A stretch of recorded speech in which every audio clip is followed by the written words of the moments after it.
This is the beginning of a 7-year cycle. You're going to want to know what's going on here. We're talking about the planet of Saturn and the planet of Uranus. Both planets are shifting signs. And this is going to last Saturn 2.5 years, Uranus 7 years. This is very important because globally there's going to be a massive shift that hasn't happened in decades. And personally, if you know your personal planet, if you know your personal chart, you're going to have to take a look at what house is Saturn and Uranus is in and what planets is it affecting. Obviously, if your sun sign, your rising, or your moon sign happens to be in one of these signs or opposing squaring, this will be a challenging year for you, but that means that you're going through a spiritual upgrade. If it's in a positive sign, then this means that it will be a bit easier for you than everyone else. So hang in there. Let's see, what does this mean for us globally? But let's take a look historically. Historically, this has not been a match, wait to hear this, since April of 1851 and April of 1852. Can you imagine? This is starting in April of 2025. Okay, 52, 25. And it has not been a match since 1852. Saturn was in Pisces and Taurus. Uranus was in Taurus. Now, what happened in 1852? But why is this so rare?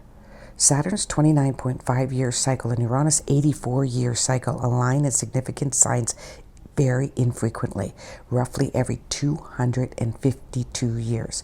The least common multiple connections for this exact pairing, though other factors such as retrogrades, sign boundaries, etc., can tweak it. So the next time is now, right now. What happened in 1851 and 1852 that coincides with right now? This is very interesting because it actually coincides with some of the predictions that I did in 2024 that we're going to start in March and April of 2025. The first one is what happened in China. It was called the Rebellion Gains Momentum.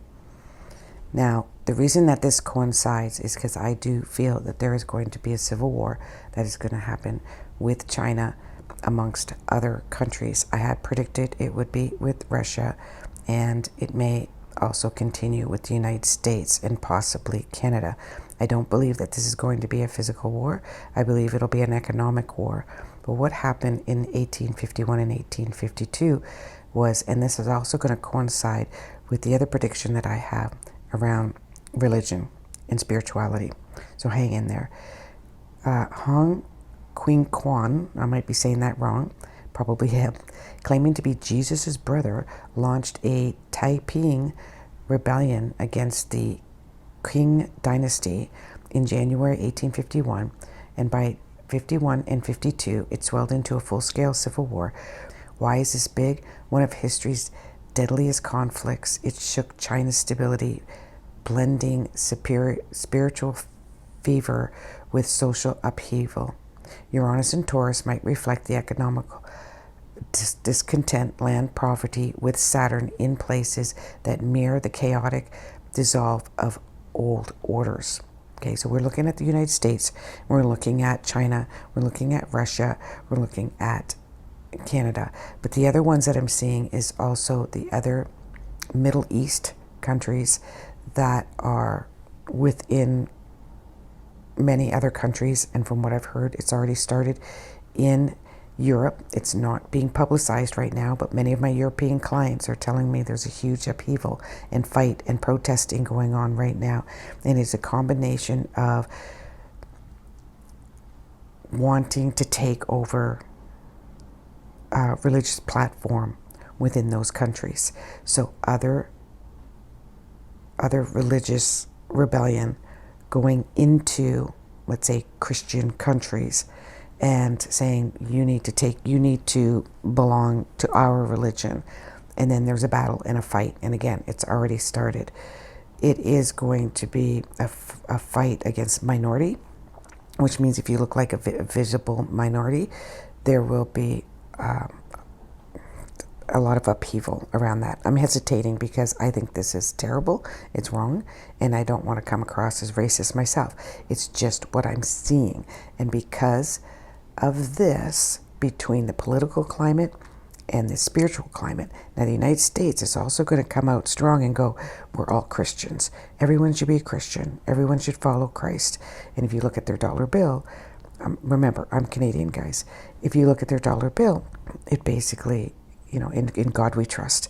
So this is going to be something that's going to be strongly advised that we follow God's ruling, God's laws. This isn't going to come from the people. This is going to come from the government. But the people will argue against, I'm Christian, I'm not Christian. I'm spiritual, I am Christian. Now, there's already been proof that 70% of the people will say that they're Christian and they're religious and spiritual. And 30% will say that they don't follow any religion, they're just spiritual. So the ones that are following just spirituality without a dogmatic religion will be the ones that are ostracized. And so you'll feel like you have to be Christian or God-fearing, for example.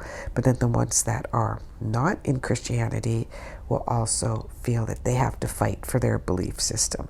So this is a battle, this is a war of religion against religion and race against race. And I believe that this will start, well, it's already starting, but it'll be quite prevalent in August and September of 2025. The other thing was the Great Flood in 1951. It swept the United States in the Midwest from May to August of 1851. Now, I already predicted a flood that was going to happen during this Mercury retrograde. There's already been a couple that started, let's say this energy started mid-March, and it's going to mid-April. So we still have a couple more weeks because I am producing this on March 26th of 2025. Now, let's take a look at when it happened. It happened in May and August of 1851. So if I'm off by a couple of weeks, that's not a big deal because this is we started this Mercury retrograde and Venus retrograde with a lunar eclipse. The lunar eclipse, the energy of the moon affects the waters and the tides, etc. So I would say that the next prediction around this would be in the full moon, May 11th. So let's take a look at around May 11th of 2025 for a significant flood. Now, I had already predicted as well that there's going to be government involved in this because I believe that the flood will either be something like a dike or something that could have been controlled. And if the government would have stepped in, or the old government knew about this, could have avoided it.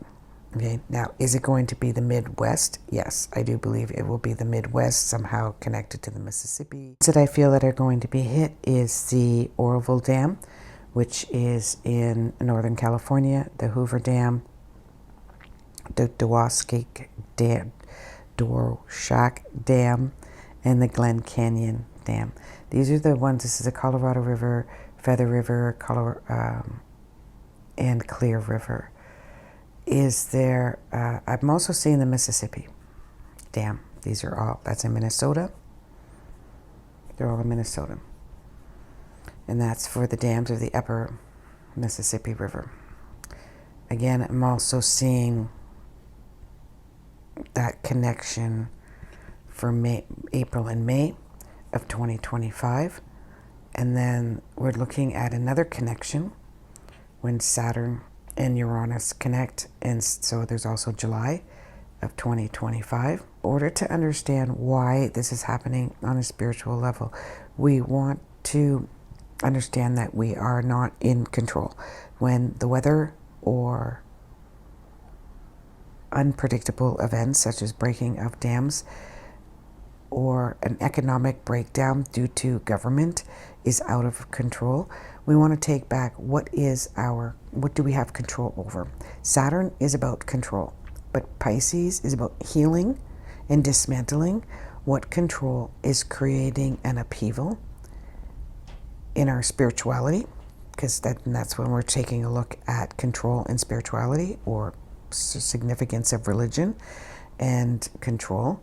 Remember that there was a time when religion and politics were one. They were one. They were tied together. The church was the politics, and the politics would always rely on the church. And then they separated in the early 1900s. So we're going to be taking a look at that throughout the rest of this year. This whole 7-year cycle is going to be about taking our power back, taking back our own belief systems and our own religions, dismantling the ancient religions and bringing them back into the forefront. A lot of discoveries are going to happen that's going to prove to us that we are much more empowered species than we're giving ourselves credit for. There is going to be a rebellion and somewhat of an economic civil war that is going to affect southern China and the United States, Russia, and Canada, and also the upheaval or sudden unexpected shift in the next year in our economics, which means the power of the dollar. And this is eventually going to create more of a barter system in which we have to rely on our local and our own individual persons, where we support each other and we help each other, and we grow food for each other, we buy food from each other, and it's not that hard. In Canada, it's a little more difficult because of our winters. But I really look forward to April to October because I have a consistent flow of food, meat, and vegetables and fruit from my local organic farmer. And that's the only place I buy everything and anything that I want. And I eat that way, that 100 sort of mile diet. There is going to be a big shift in France as well, from democracy, and it will have a ripple effect across Europe and the political landscape. Saturn in Pisces could signal this murky power grab, and Uranus in Taurus is a jolt of material stability, specifically as France is going to be restructured. France wants to be the leader of what happens, as well as Germany, about what's happening in Europe. They want the whole European power or disempowerment to be overhauled and changed. And France, I think, wants to separate and go on their own. And Germany may join them as well in this feat. There's going to continue to be upheaval with farming in Holland, in the Netherlands. And Ukraine and Russia, they're doing their own thing as they always have. Nothing much is going to change there. That's what I'm seeing astrologically and clairvoyantly. I'd love your thoughts. Please subscribe for more of these. I don't come out with them often, but when I do, there is a lot of information. And I'd also like your own education, your own intuition, and how you feel this next month is going to go. Because of these two events that are going to affect the next 2.5 and also 7 years. The next 2.5 years is going to be a massive market crash. Most of it's going to be around real estate, and that's going to begin soon. It's going to be at its peak in the fall of 2025 for this year, and then it's going to have a second peak for 2026 in February and March. Full moon will be in April 11th of 2026, and then we have one full moon, and then we have one new moon, which will be 25th of April. Expect the memorable, but the second one more so memorable, of 2025. I've always said that June is when they're going to launch of 2025 a new currency. Everyone's going to do their different ones. The United States will do one. Canada will follow behind closed doors on the 25th of April. We're also looking at a re-election or an election time on April 25th. I've always told you guys that Carney is going to win. I'd said it originally that Pierre Poilievre would win, but then a few months later I said there was going to be a surprise last minute. The same thing that happened in the United States. The surprise last minute, the person that's already famous is going to pop in and challenge, be very, very, very Pierre Poilievre, which is exactly what happened with Carney. And I now believe Carney will win because it is predetermined. It doesn't matter how we vote. Now, does this have to happen? Absolutely. I don't agree with who should win or who shouldn't win. What I do see is that they have slid Carney in 100% to fight against the United States agenda. And that doesn't mean that's a good idea or not a good idea, but this battle between a very worldly, powerful country, which is the United States, and that's their intention, is to be the most powerful country in the world with resources, is trying to pick up Canada so that it makes them more powerful with our resources. Well, Canada will fight kicking and screaming against their own independence, like an 18-year-old teenager wanting to go against mom and dad and not depend on. The worse that we treat each other, the weaker we are and the less successful it will be. The combination of two powerhouses, resource-wise, is not a bad idea. That's just my opinion. I hope this helps you understand, prepare yourself, and be aware these changes are necessary. People that have not gotten themselves in deep water financially in the last 5 years will definitely benefit from some of downfalls of the real estate market. We're looking at like the half, if not more. Half of wherever you are, dropping down half. Okay, so strongly advise, if you sell anything now, do it ASAP and don't expect what you should, okay? Otherwise, everyone's going to be claiming completely tank our banking system. Hope this helps. Namaste.